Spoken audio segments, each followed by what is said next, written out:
न्यायालयीन आदेशों के बावजूद सेवा में समायोजन और शालार्थ पहचान क्रमांक नहीं मिलने का आरोप लगाते हुए महात्मा फुले शिक्षण संस्था पानेवाड़ी के सह शिक्षक गोपीचंद जनार्दन बरसाले 14 अगस्त से अपने परिवार के साथ जालना जिला परिषद कार्यालय के सामने अनिश्चितकालीन आमरण अनशन पर बैठे हैं।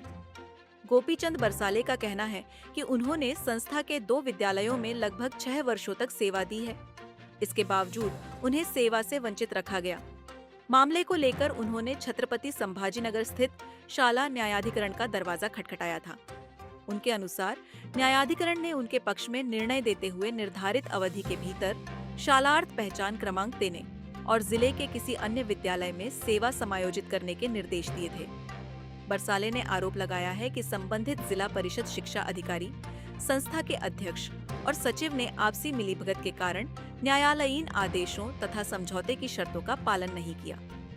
उनका यह भी आरोप है कि उनकी नियुक्ति वर्ष 2007 में होने के बावजूद बाद में नियुक्त किए गए अन्य लोगों को सेवा में समायोजित किया गया, जबकि उन्हें अब तक न्याय नहीं मिला।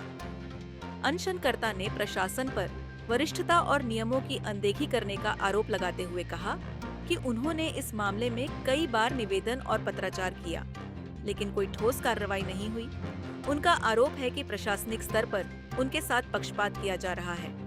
पिछले 4 दिनों से जारी इस आमरण अनशन में गोपीचंद बरसाले के साथ उनकी पत्नी और बेटा भी शामिल हैं। बरसाले का कहना है कि अनशन शुरू होने के बाद भी जिला परिषद या स्थानीय प्रशासन के किसी जिम्मेदार अधिकारी ने उनकी स्थिति की गंभीरता से सुध नहीं ली है। गोपीचंद बरसाले ने चेतावनी दी है कि यदि उनके या उनके परिवार के किसी सदस्य के स्वास्थ्य को नुकसान पहुंचता है अथवा कोई अप्रिय घटना होती है तो इसके लिए संबंधित प्रशासनिक अधिकारियों, जिला परिषद शिक्षा विभाग तथा संस्था के जिम्मेदार पदाधिकारियों को जिम्मेदार माना जाए। अब उनकी मांगों पर प्रशासन क्या निर्णय लेता है, इस पर सभी की नजरें टिकी हैं। माझं नाव गोपीचंद जनार्दनराव बरसाले, मुक्काम अंतर्गत तालुका घनसावंगी जिल्हा जालना। मी महात्मा फुले शिक्षण संस्था पानेवाडी अंतर्गत महात्मा फुले विद्यालय गाव म्हणजे गोरांनी अनुक्रमे 3 वर्ष काम केलेलं आहे। संस्था चालकाने माझ्यावर पाहिजे तेवढा करता येईल अन्याय केलेला आहे, कारण मला कुठल्याही प्रकारचं त्यांनी सेवेत सामावून घेतलं नाही। एवढं करूनही मी आज जवळजवळ 2026पर्यंत आज मी ही संघर्ष करत आहे। मी न्यायाधिकरणात गेलो, त्या न्यायाधिकरणात गेल्यानंतर त्या ठिकाणी मला सर्वस्वी न्याय देण्यात आला। सर्व निकाल माझ्या बाजूला लागले, त्यावर आदेश झाले। या आदेशानुसार तरी मला त्यांनी जिल्हा परिषद जालना व संचालकांनी संगनमत करून मला कुठल्याही प्रकारचं समायोजन दिलं नाही किंवा मला सेवेत समाविष्ट केलं नाही। कोर्टाच्या आदेशाप्रमाणे मी त्यांना मागणी केली की मला शालार्थ ID द्या व मला इतरत्र कुठल्याही शाळेवर जिल्ह्यातील शाळेत समायोजन द्या, अशी मागणी त्यांना रीतसर केली। त्यांनी ती मागणी माझी फेटाळली आणि मी त्यांना वारंवार पत्र निवेदने पाठवूनही त्यांनी मला कुठल्याही प्रकारे ॲक्सेप्ट केलं नाही। आज माझं कुटुंब रस्त्यावर आहे। माझ्या कुटुंबात माझी मुलगी, माझा मुलगा, माझी मुलगी लहान असल्यामुळे मी घेऊन नाही आलो, पण मुलाला, माझ्या पत्नीला आणि सोबत इथे आणलं होतं। आणि आज 4 दिवसापासून 14 ऑगस्टपासून म्हणजे 9:30 वाजल्यापासून मी या ठिकाणी उपोषणाला बसलेलो आहे। तर आजपर्यंत माझी कुठलीही दखल घेण्यात आलेली नाही। माझी प्रशासनाला विनंती आहे की उद्या माझ्या कुटुंबाला काही झालं तर याला सर्वस्वी जबाबदार स्थानिक प्रशासन, जिल्हा परिषद, मुख्याध्यापक, संस्था अध्यक्ष, सचिव आणि संबंधित सरकारची ही जबाबदारी राहील। कोणती शाळा कोणती? महात्मा फुले शिक्षण संस्था पानेवाडी। कोणाची ती नाव सांगा ना आत्माराम सत्यभान तिलके, ते कोण आहे? ते संस्थेचे अध्यक्ष, सचिव आहेत। अच्छा, पण अध्यक्ष कोण आहे तिचे? अध्यक्ष तेच आहेत, सचिव आणि अध्यक्ष त्यांच्या मिसेस आहेत। त्यांनी कोर्टाचा आदेश नाही मानला, पीठाची अधिकारीने अधिकाऱ्यांनी दिलेला 2024चा।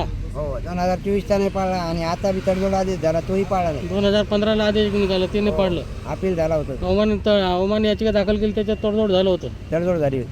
हा, ते तडजोड ठिकाणी त्यांनी शाळा न्यायाधिकरणाचा ते छत्रपती संभाजीनगरमध्ये आदेश होता। हो, त्या आदेशामध्ये त्यांनी ते पालन केलेलं नाही। दोघांनाही केलं नाही, जिल्हा परिषदेने नाही केलं आणि त्यांनीही नाही केलं।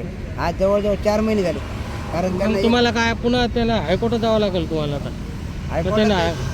त्यांनी अवमानाची याचिका दाखल केली, ते तुम्ही तडजोड झाली, तडजोड झाल्यानंतर माझं काय म्हणणं आहे, तडजोडीवर निशाणी 38 वर त्यांनी निर्णय दिला यांना एक्सपार्टी केलं तर मग यांनी हे हजर राहिले नाहीत जिल्हा परिषद शिक्षणाधिकारी का राहिले नाही पण ते हजर राहिले नाही.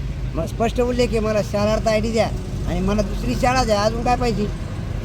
मग अवमान्याची का परत मागणी तुमच्याकडे मुख्य कोणाकडे आहे? माझी जिल्हा मागणी परिषदकडे आहे का कोणाकडे? त्यांच्याकडे आहे? शिक्षणाधिकाऱ्याकडे. तुमची जी जागा तुम्ही तिथं होते भरतीला हो तिथं जागा उपलब्ध आहे का? जागा उपलब्ध मी 2007चा जॉईनिंग आहे साहेब. आहे ना, जागा आहे का तिथे? 2007चा आहे ते मागून लोक भरले त्यांना नंतर हे करा ना तुम्ही. त्यांना काढता येईल ना जर त्यांनी लावला असेल बेकार तिथे. येत ना संस्थेची चौकशी लावा. मी 2007चा जॉईनिंग आहे ना तर मग माझं म्हणणं काय आहे बाबा माझ्यानंतर आलेले तुम्ही कसं काय घेतले बाकीच्या लोकांना जॉईन कसं काय केलं याचा अर्थ हे जिल्हा परिषद त्यांचं काही संगणमध्ये आता तुम्ही करप्शनला रूल्स का नाही तुम्ही बाकीच्या गोष्टीला रूल्स म्हणतात.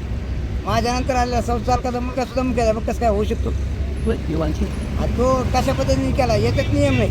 सध्या स्वतःची अल्पसंख्याक आहे किती? अल्पसंख्याक नाही संस्था अशी अल्पसंख्याक असली तर त्यांना अधिकार असतो. अल्पसंख्याक अल्पसंख्याक नसेल तर मग त्याला अधिकार नाही. अल्पसंख्याक नाही. मग ते यांच्याशी केल्याशिवाय होत नाही ते. तर चुकीचं काम केलं की त्यांनी समजा. यांना स्पष्ट आदेश आहे या दोघांनाही चुकीचं काम केलं जिल्हा परिषदाने त्यांनी आणि आता सारवासारव करायला आम्ही DYDला पत्र पाठवलं मुख्याध्यापकाला पत्र पाठवलं. मग तुम्ही तर मला जॉईनिंग देत नाही शाळार्थ आय डी द्यायचा आदेश केलं आहे. आणि आता न्याय प्राधिकरण झाल्यानंतर तुम्ही आता समजा न्याय इथं तुम्हाला न्याय मिळाला नाही मग तुम्ही कुठं जाणार होता? आत्महत्या करणार. आत्महत्या करून हा पर्याय नाही ना हो. पर्याय नाही कसा आत्महत्या करणार नाही. आता समजा त्यांनी आदेशाचं पालन केलं नाही तर तुम्हाला आता न्यायाधी प्रकरण संपलं. न्यायाधी प्रकरणाच्या नंतर तुम्हाला हायकोर्टात जावं लागलं. मी काय म्हणतो मला शाळार्थ आय डी द्या असा न्यायाधिकरणानं स्पष्ट उल्लेख केला ना. शाळा न्यायाधिकरणानं काय उल्लेख केलेला आहे यांना 30 दिवसाच्या आत 4 आठवड्यात यांना शाळार्थ आय डी द्या आणि दुसऱ्या शाळेत समायोजन द्या.